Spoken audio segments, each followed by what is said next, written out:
What if the people silently draining your health aren't strangers, but the ones sitting across from you at dinner? What if it's not your diet or your genes, but the emotional weight of certain relationships that's aging you faster than time ever could? Science shows that chronic stress from toxic social ties can be as harmful to your body as smoking or obesity. But here's what most doctors won't tell you. Your heart can break slowly, not from trauma, but from daily tension you pretend doesn't exist. We talk about sleep, supplements, and exercise, but almost no one talks about the hidden cost of keeping people in your life who hurt your soul, even if they never lay a hand on you.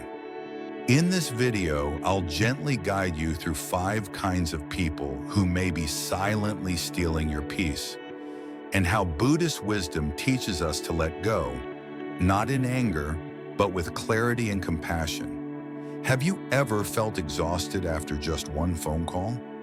Then this conversation is for you. Let's begin. 1. The guilt tripper, when kindness becomes control. Are you helping someone or being emotionally held hostage? There's a difference, and it shows not in what you do, but in how you feel afterward. We've all done it. Picked up the phone out of guilt, not joy, driven across town, said yes again, smiled when our chest wanted to sigh. And we call it kindness. But kindness without freedom is something else entirely. In Zen, we speak often of compassion, but true compassion begins with clarity. If you're constantly depleting yourself to maintain a bond, that's not compassion. It's self-erasure in disguise. Guilt has a clever voice.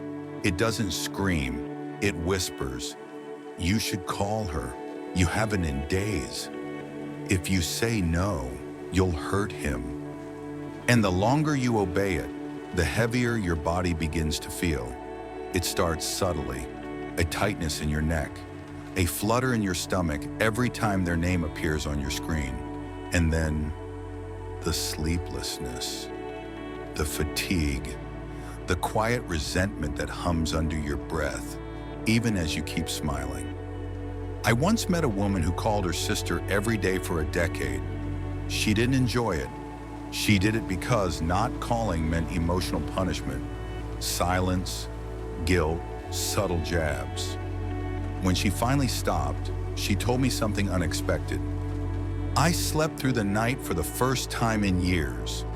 That's what unspoken pressure does. It coils itself into your body like a fist that never unclenches. And you carry it, believing it's love. But love, when real, never requires you to suffer in secret. Many of us were taught, especially in childhood, that we must earn affection, that if we care, we sacrifice. So when someone says, "You never visit me anymore," we don't just hear them. We hear every old voice that once said we weren't enough unless we gave more. And yet, when we act from guilt, something inside us contracts. The energy we put out isn't kindness. It's resistance masked as duty. And that energy is felt. It shapes the tone of our words, the weight of our steps, the health of our own breath. There's a quiet law at play here. When we betray our truth to keep someone else comfortable, we send a message to ourselves and life that our peace is negotiable, and life responds accordingly. Let me give you an image I often share with students. Picture your heart as a candle. Every time you say yes when your soul means no, a drop of wax falls needlessly. Keep doing that, and the flame grows weak. Eventually, it fades. But there's a shift that can happen softly. When you stop giving out of guilt and begin giving only from truth, something returns. Lightness, breath, the feeling of being back inside your skin. Letting go of someone who manipulates you with guilt doesn't mean you don't care. It means you care enough to stop pretending. It means you finally chose the truth for both of you. And sometimes truth sounds like, I love you, but I need space. Or, I won't carry this weight anymore. Not like this. A little smile here, because I know this one stings. Some people treat relationships like emotional subscriptions, cancel, and they act like you stole something. But your love was never theirs to control. So take a quiet moment today and ask yourself, does this relationship nourish me or drain me? Not in theory, in feeling, in breath. Your body already knows the answer. And while the guilt tripper uses words to quietly control, the next kind rarely says a thing at all, yet their silence can be just as loud. Let's meet them next, the silent critic. 2. The energy drainer. The one who always takes. Do you always leave the conversation feeling smaller? Like your shoulders are heavier, your breath tighter, your joy muted? Some people don't scream. They don't insult, accuse, or explode. They just take, quietly, consistently. And somehow it's always your job to refill the silence, solve the crisis, carry the weight. They come with problems, but never present. They call with needs, not curiosity. And you tell yourself, I'm being a good friend, a good person. But inside, your spirit is dimming. In Zen, we often speak of right relationship, a connection that nourishes both sides. But when we stay tied to those who only take, we're no longer practicing compassion. We're participating in our depletion. I once had a friend who only called when her life collapsed. Never for my birthday, never to ask how I was, always on the edge of some chaos.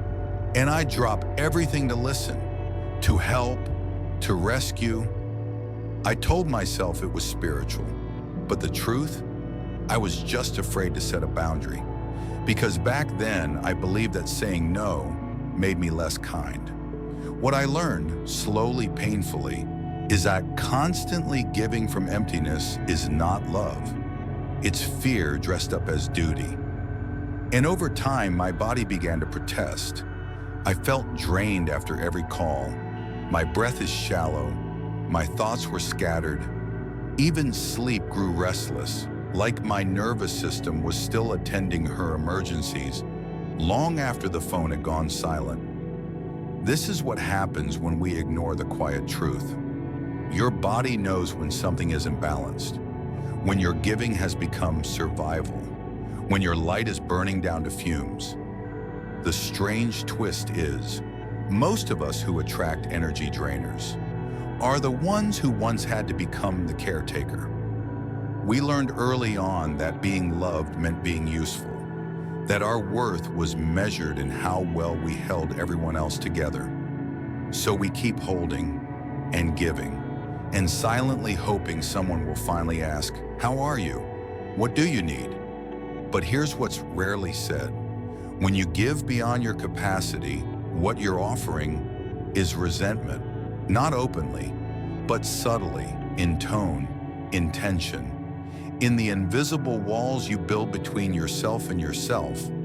And that energy, the energy of forced giving, echoes outward. It attracts more neediness, more taking. Because life listens. And if we keep saying, I'm available for depletion, the world will send more people to prove us right. Let me give you a simple image. Think of your heart as a teacup, beautiful, delicate, full. But no matter how elegant the cup is, once it's empty, pouring more out becomes harmful. You spill, you crack, you break, and still we reach for the kettle, hoping the next pour will be enough. Some humor, if I may. We all have that one friend who treats us like emotional 911. They only call during drama, and every conversation ends with them feeling lighter, and you Googling early signs of burnout. But here's the quiet truth. Protecting your energy doesn't make you selfish, it makes you sacred. So ask yourself today, gently and honestly, who in my life only comes to take, And what would happen if I stopped rushing to fill their cup before refilling mine? This isn't about blame. It's about balance. It's about recognizing that some people were never taught to self-soothe, so they lean into you like a crutch. But your role is not to be a crutch, it's to be whole, so that your presence becomes healing, not through sacrifice, but through example. You don't have to cut them off, but you do have the right to step back, to pause, to reclaim your breath, because your peace is not negotiable. Most people wait until they're exhausted to make this choice, until their body forces them to rest. But what if you chose peace before it became survival? Today, treat your energy like it's sacred, because it is. And no one, not even those you love, deserves to drain what you need to stay alive. Now let's talk about someone even trickier, someone who doesn't just drain your energy, but keeps dragging you back into a version of yourself you've already outgrown. Let's meet the past holder. 3. The historian, the one who won't let you evolve, who keeps reminding you of the person you used to be, not out of love, but to keep you from becoming someone else. Some people don't hold us back with cruelty. They hold us back with memory. They say they love us, but only if we stay in the version of ourselves they're most comfortable with. You quit drinking, they remind you of the time you couldn't stop. You change careers, they call it a phase. You started healing, they say, you've always been like this. Don't pretend. But here's the truth we forget. The self is not a statue. It is a river, ever shifting. And anyone who refuses to accept your growth is not protecting your past. They're protecting their control. I once had a student, a soft-spoken woman in her 60s, who told me her brother still called her the failure. She had raised 2 children on her own, beat cancer, started painting again. But none of that mattered to him. He only saw the version of her that struggled in her 20s. And for years, she let that label shape her. Until one day, she simply said, that version of me is gone. Not with anger, with freedom. There's something that happens deep in the body when we're not allowed to grow. The nervous system begins to loop, like it's stuck in a scene it can't escape. The breath shallows, the posture stiffens, and the body slowly conforms to the role we're being forced to play, even if it no longer fits. It's like trying to bloom in hardened clay. No matter how strong the seed, the roots can't break through old soil that refuses to soften. Many people live this way, tangled in relationships where every conversation is a reminder of who they used to be. Not who they are now, not who they're becoming. And we stay because we think it's loyalty, because we've known them for decades, because they're family. But let me ask you gently, is it loyalty if it costs you your future? This isn't just about emotional discomfort. It's about how subtle rejection keeps us locked in place. Every time someone says, you haven't changed, or that's just how you are, your body hears, don't bother trying. You're still that version. Don't grow. And slowly your spirit starts to believe it. But here's what I've learned through practice, through silence, through sitting with thousands of people in their most honest moments. We are allowed to change. We are meant to. And anyone who insists you must stay the same is afraid of losing the story they've written about you. But you are not their story. You are your unfolding. A little humor here. People love putting us in boxes, especially the kind they can label too sensitive, the angry one, always late. But when you try to crawl out of that box, they act like you're breaking some sacred contract. The truth is that the contract expired the moment you outgrew who you used to be. There's a quiet energy to people who cling to your past. They don't even have to say much. Their eyes hold disbelief, their tone, quiet judgment. And the vibration you feel after seeing them is unmistakable. Shrink, hide, return. But what if you didn't? What if the next time they told the old story, you didn't argue, but simply didn't agree? Growth doesn't need permission. It only needs your presence. So ask yourself gently today, whose voice am I still living under? Is it a parent, a sibling, an ex ? Write it down, then breathe. Place your hand on your heart and say, that version of me is complete. I am still becoming. You don't owe anyone the version of yourself that made them comfortable. Your evolution is not betrayal. It's return to truth, to expansion, to life. Most people die inside the version of themselves others believe in, not the one they were born to become. But you're watching this. You're remembering something deeper. That already makes you free. Today, take one small action your old self would never have dared. Wear something new. Speak the truth. Set a boundary. Let it be proof. You are not who you were. Now, we've spoken of people who restrain you quietly. But what about the one who harms you openly? Who says they love you, but leaves scars instead? It's time to talk about the one we often protect the most, the emotional abuser. 4. The emotional abuser, when love becomes a cage. What if the person hurting you is the one you feel you can't live without? Not every wound leaves a bruise. Some leave in silence. Some leave you doubting your memory, your worth, your right to feel safe in your own home. There's a kind of suffering that doesn't shout. It whispers. It comes in the form of subtle control, dismissive jokes, icy silence, or walking on eggshells every time they enter the room. And somehow, through it all, you still call it love. In Zen practice, compassion is the heart of the path. But compassion, to be complete, must include yourself. If love is causing you to shrink, to flinch, to forget who you are, then what you're practicing isn't compassion, it's self-abandonment. I once sat with an older woman, early 70s, elegant, thoughtful, soft-spoken. She looked at me and whispered, "He never hit me, but he erased me." Every dream she had was minimized. Every word was questioned. Over time, she stopped sharing. Then she stopped speaking. And finally, she stopped dreaming. That's the cost of emotional abuse. It doesn't break bones. It breaks belief. Belief that you are worthy of ease, of respect, of peace. And the body feels it. Not metaphorically, literally. Stress hormones spike. The immune system weakens.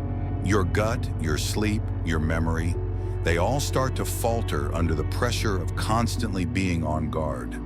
And still, we stay. Why? Because emotional abusers don't only wear anger, they wear charm. They buy you dinner, then dismiss your voice. They hold your hand, then weaponize your tears. They say, "You're too sensitive. You're lucky I put up with you. You'd be lost without me." Over time, you believe them. And that's the cruelest twist. You begin to defend the one who's slowly undoing you. Because fear, when wrapped in familiarity, can masquerade as connection. It's called trauma bonding, where your nervous system becomes addicted to the chaos, the apology, the brief moment of affection that makes you doubt your own pain. You confuse survival with attachment. You mistake staying with strength. But let me ask you gently, is it love if it costs you your light? Here's what I tell my students.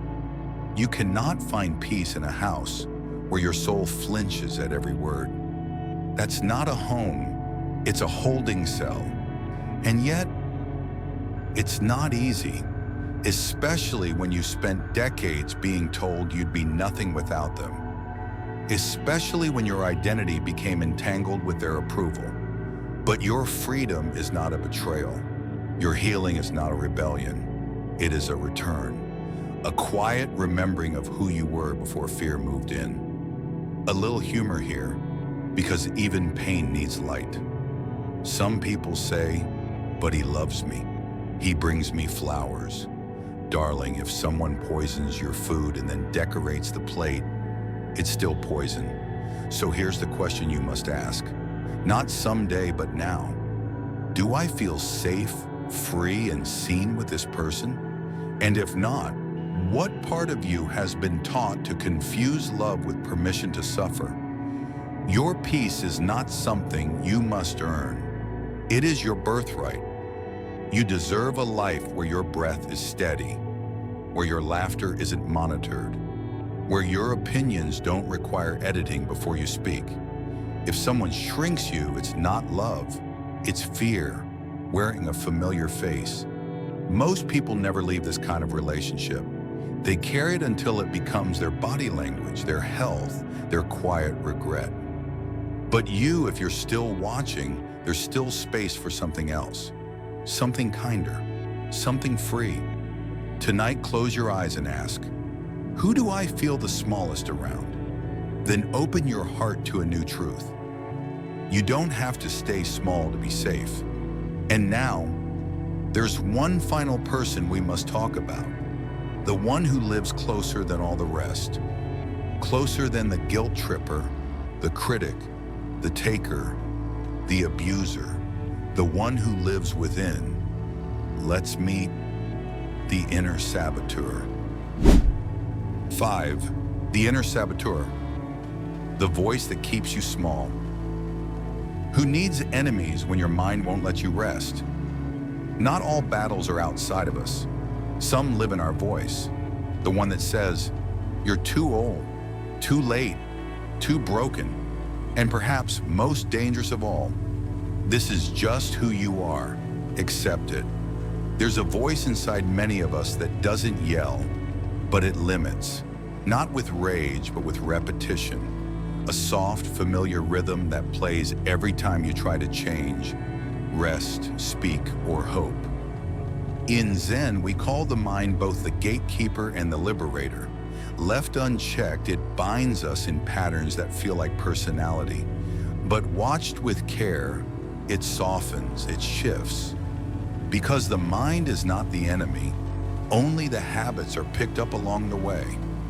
Let me ask you something personal. If your thoughts were a roommate, would you feel safe living with them? Would you trust them to speak gently? To let you try something new without ridicule? To allow rest without guilt? Or would they scoff, interrupt, and point out everything you haven't done right again? I used to wake up to the same voice every morning.